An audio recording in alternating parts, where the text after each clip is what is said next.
in-camera visual effects? Pardon? Did you ever do any in-camera visual effects? Did you have that kind of capability? They didn't have it.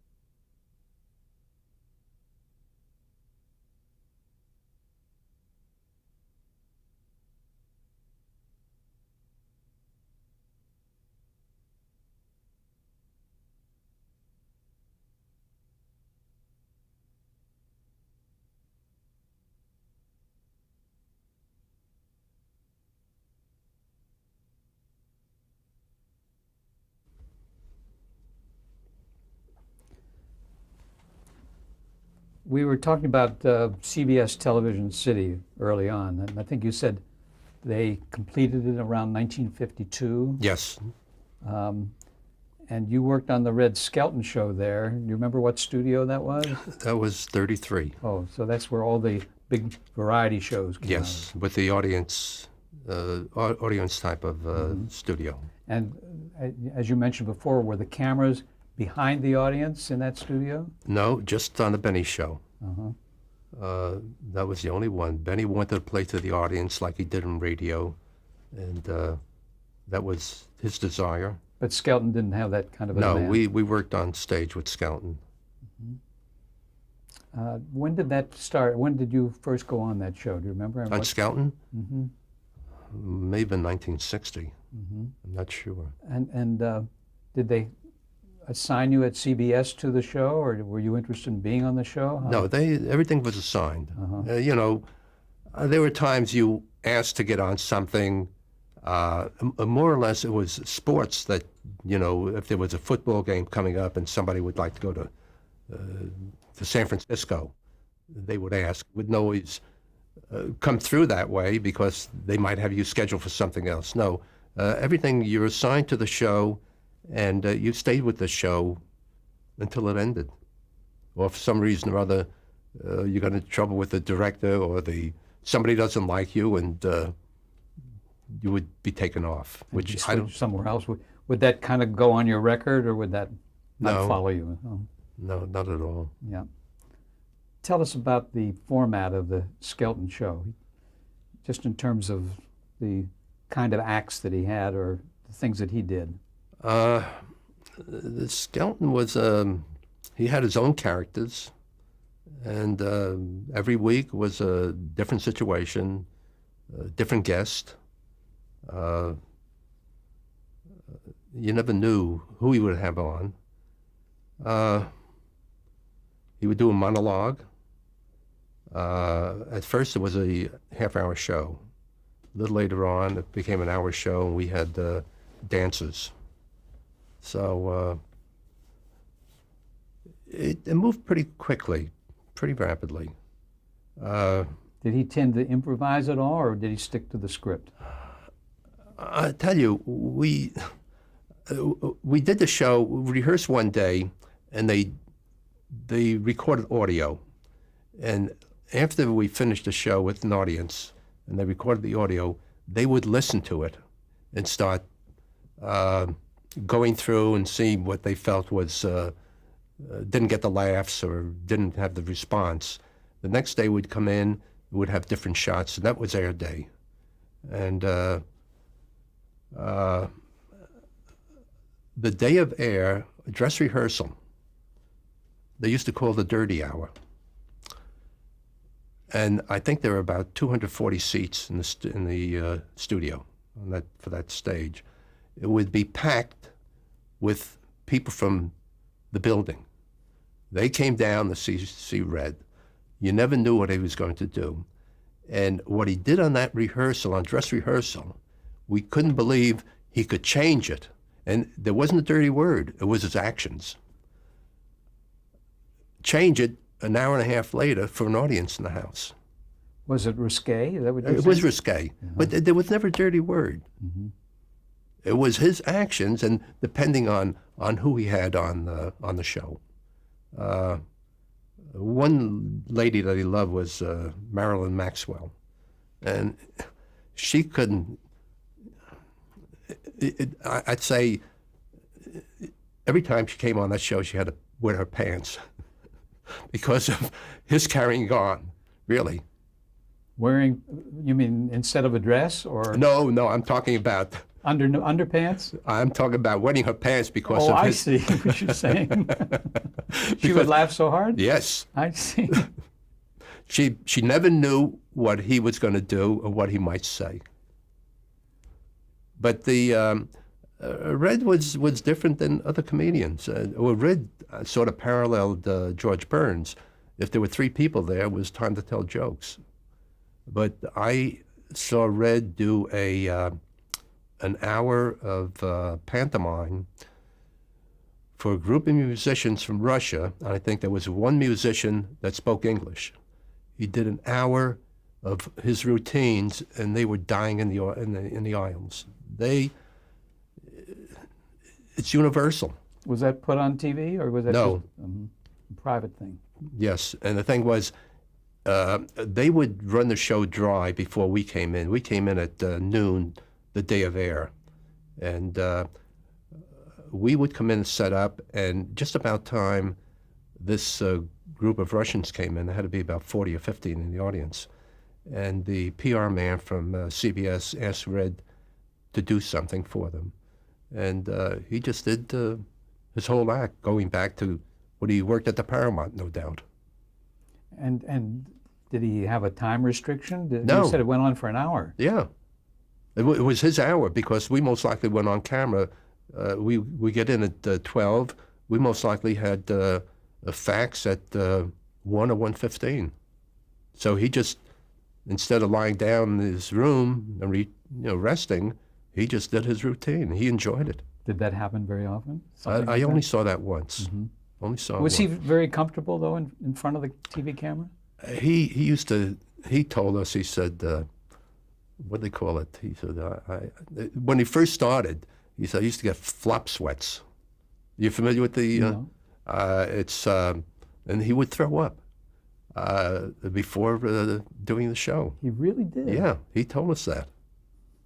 'Cause you got no indication of that from what he did on camera. No, he said, he'd get a cold sweat before going on air. And he kept pretty much to the script. He didn't deviate, but he liked to play around. And the name Willie Dahl mean anything? He was a stage manager on that show. Willie was there, and he also worked at Burnett.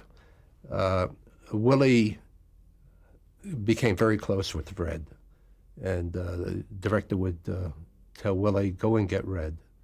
And they would come around the psych, and Willie would have Red by the ear and say, I said you have to get out here and do your stuff. So there was good rapport there. And Red played jokes on Willie, and Willie played jokes on Red. The biggest thing that Red laid down on the floor and kicked his feet.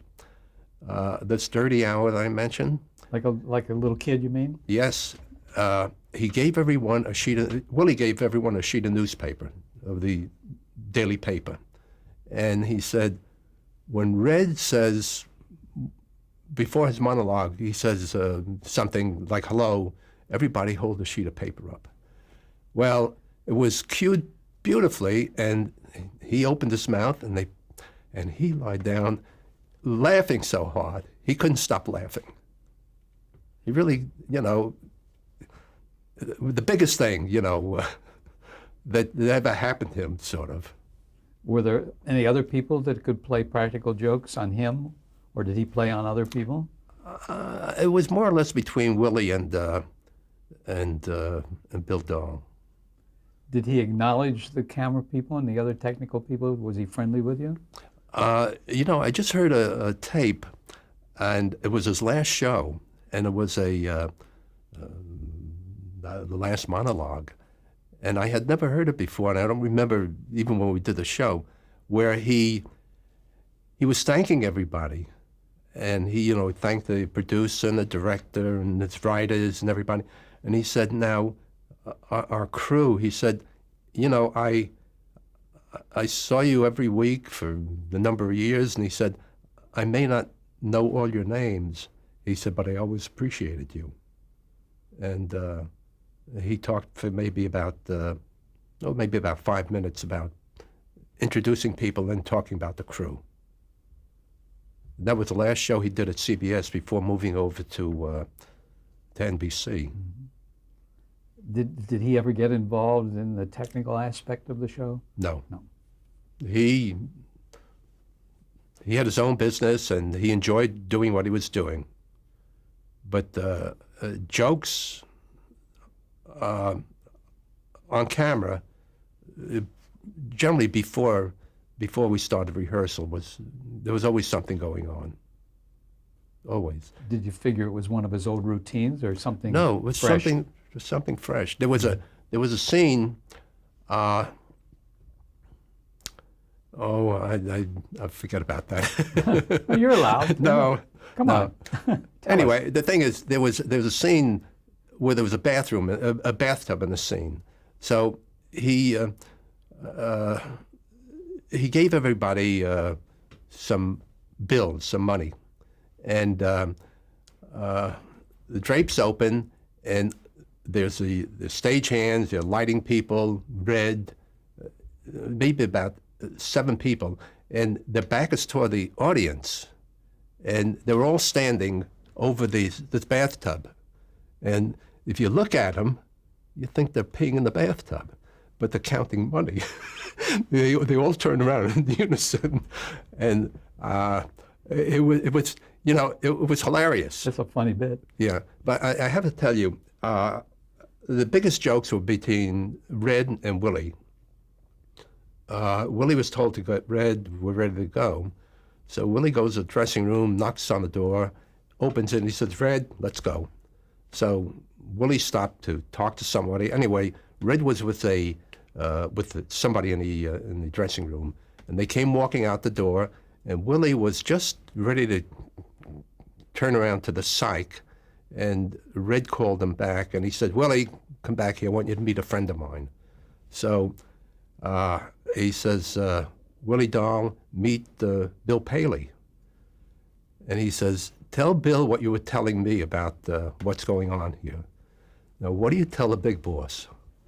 Willie said, I was telling Red, he said, you got a good thing here, don't screw it up. But he didn't use the word screw it up. Uh-huh. And Bill Paley owned the place, didn't he? Bill Paley fell apart. Yes, he did own the place. Uh-huh. Let's go into like the rehearsal setup there. I mean, Skelton would, I'm sure, rehearse in a studio, or maybe that same studio. Yes, never. I think they just read. Uh-huh. That's about all. And during rehearsals on camera, that was just one day, right? No, it was 2 days. Oh, it was 2 days. The thing is, we blocked, rehearsed, did a show in front of an audience, but all they did was audio tape, not videotape. And that's the thing they would listen to that evening. And as you say, looking at the script, they say, this is a joke, but there's no response. So something's wrong. So they would rewrite it. And the next day we would come in and have different dialogue, different shots. I never heard of another show doing that, recording on audio. I don't know of any other that I did. It was a brilliant idea. Mm-hmm. At least they could get the audience reaction, couldn't Yes. they? Did the blocking change very much from the inception of the first day of blocking, I mean, to the final dress rehearsal? No, very few changes. Mm-hmm. Very few changes, not many at all. And your moves were anticipated by the technical director, right? So he told you what was coming up next. The AD, Yeah. yes. Did you have a shot list on the camera? On a show like that, we didn't, but on the dramatic shows, we did, because the shots in dramatic shows were very, very fast. Like on one of the soap operas that's an hour at CBS, there are 500 shots in that hour. Today, you mean? Today. It's incredible. That's right. Yeah. It's and you need a shot list because the shots come up very, very rapidly. But how do you know what was the last shot and what's the next shot? Is there any kind of a guide? Or? Well, we number them. So, you know, you might have, say you're working in a set where you have cross shots and they're going to singles.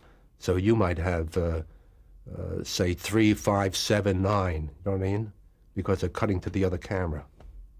So we numbered the shots, and also the brief description of what the shot is, whether it's a single, cross two. So everything was numbered.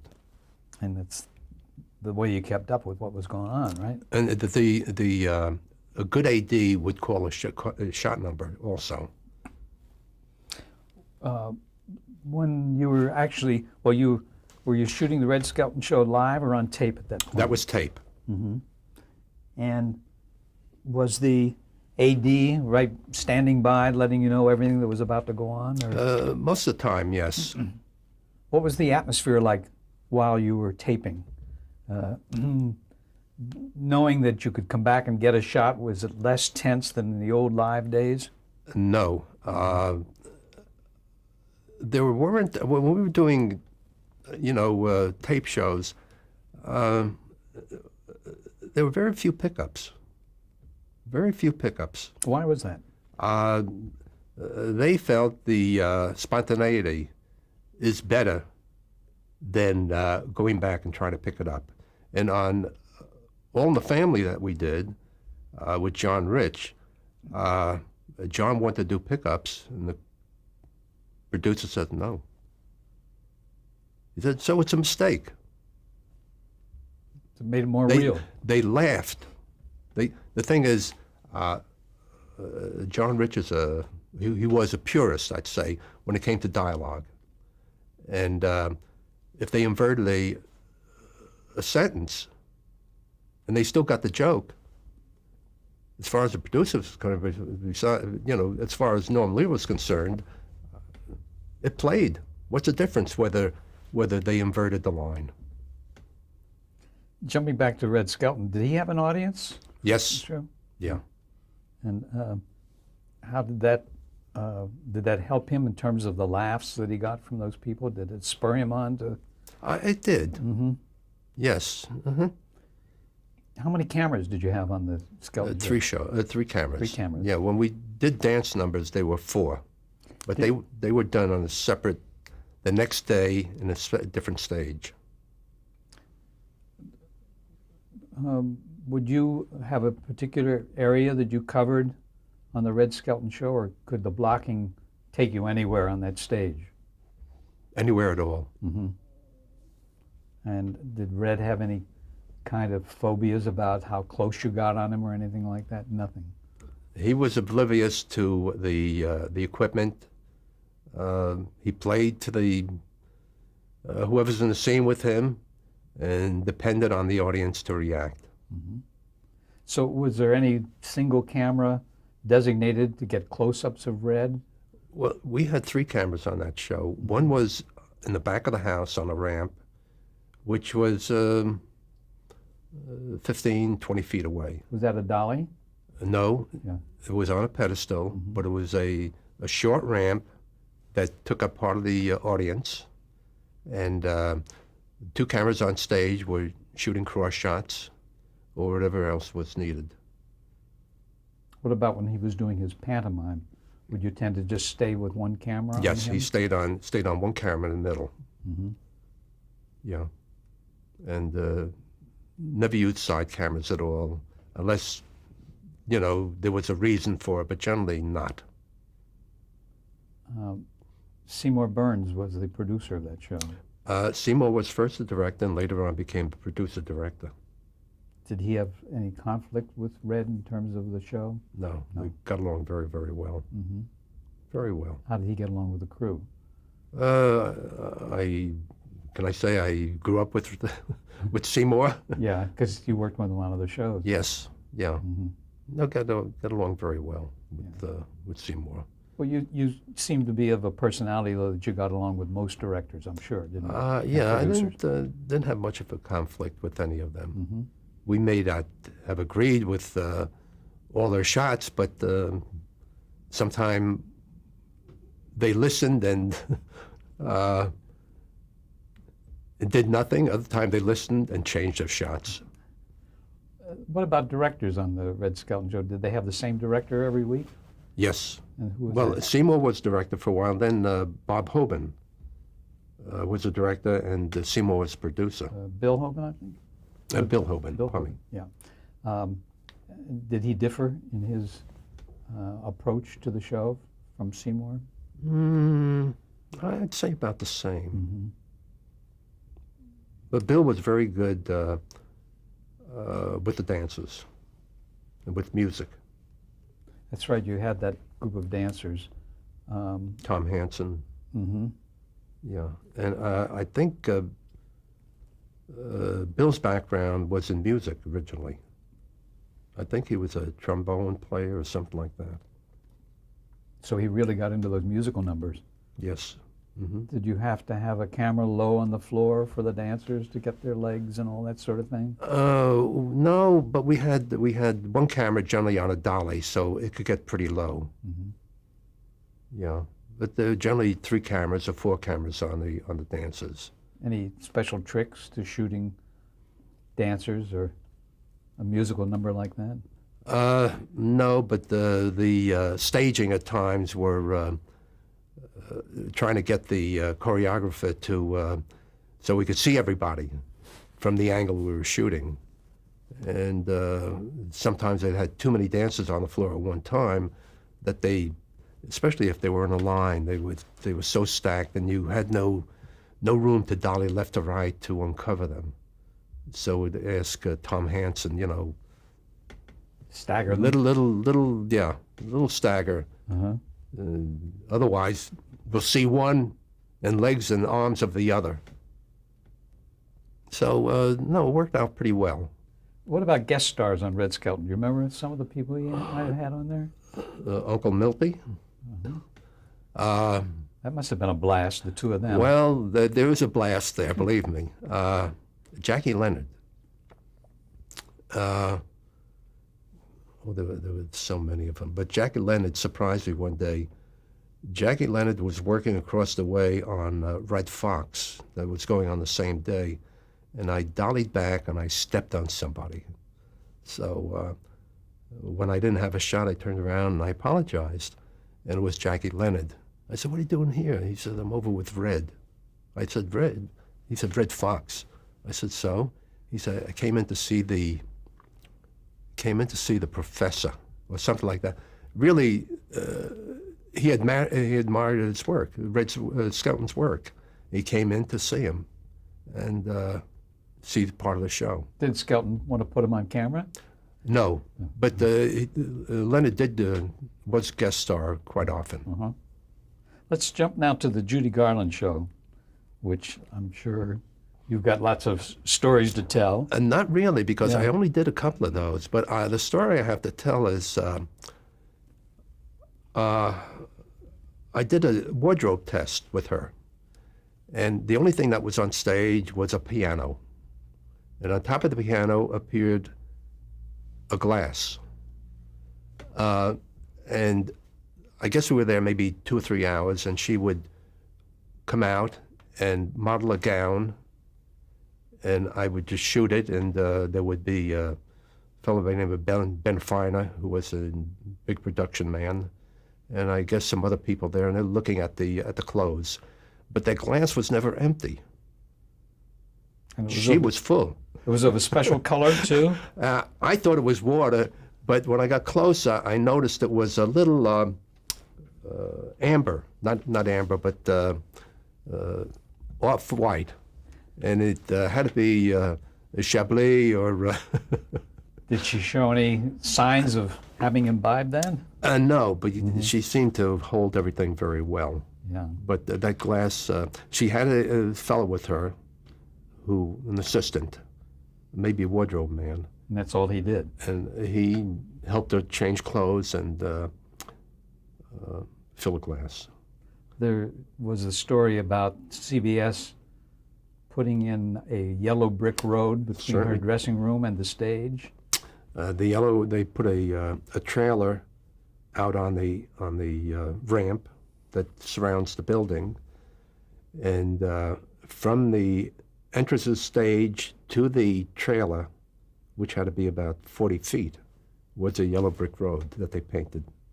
To remind her of the Wizard of Oz, I suppose. Yeah. No. But I got tickets for a friend for the last show. And by the time, I guess the show went, say, 7:30 to 8:30, they were there until about 3 in the morning, and she never did finish the show. There one time that she got into her dressing room and Wouldn't come she out. wouldn't come out. Did that happen at all while you were there? No, I didn't do that particular show. I did a couple of shows. I did one with Streisand, who was a guest. And I did, Being guest on Judy Garland? yes. Oh, what was that like? It worked out fine. They seemed to be very, very friendly, very chummy. The only thing was Streisand came out with rollers, big rollers in her hair during rehearsal. Comes there, her hair was straight. So I don't know about rollers, but anytime I've seen rollers, it meant curls to me. But it worked out fine. She was a good guest. And she had a good rapport with Judy Yes, Garland? very much so. Yeah. She probably admired her, I'm sure. I'm positive she did. Yeah.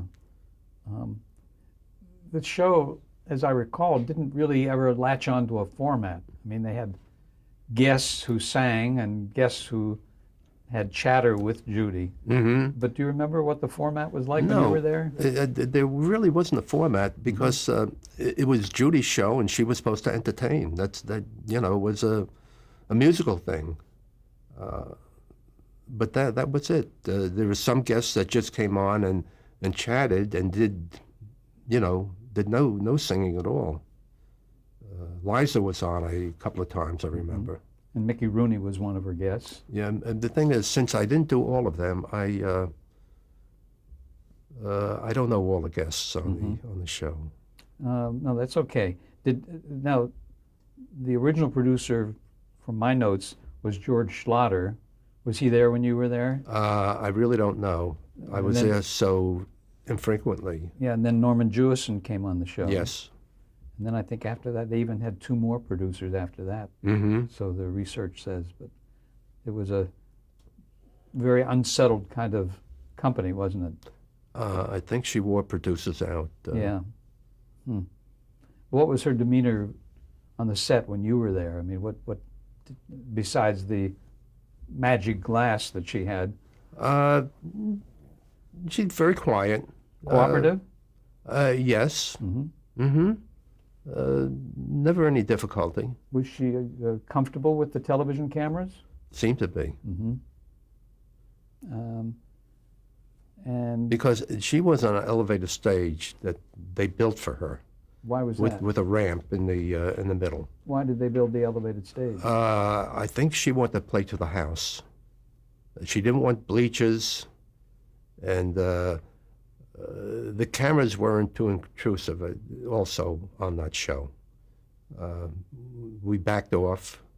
The ramp was long enough that the middle camera was far enough away from her that the entire audience could see her. Other cameras could not see the ramp, right? No, the Yeah. cameras were off to the side. Okay. We're going to change tapes again, Ben. Okay.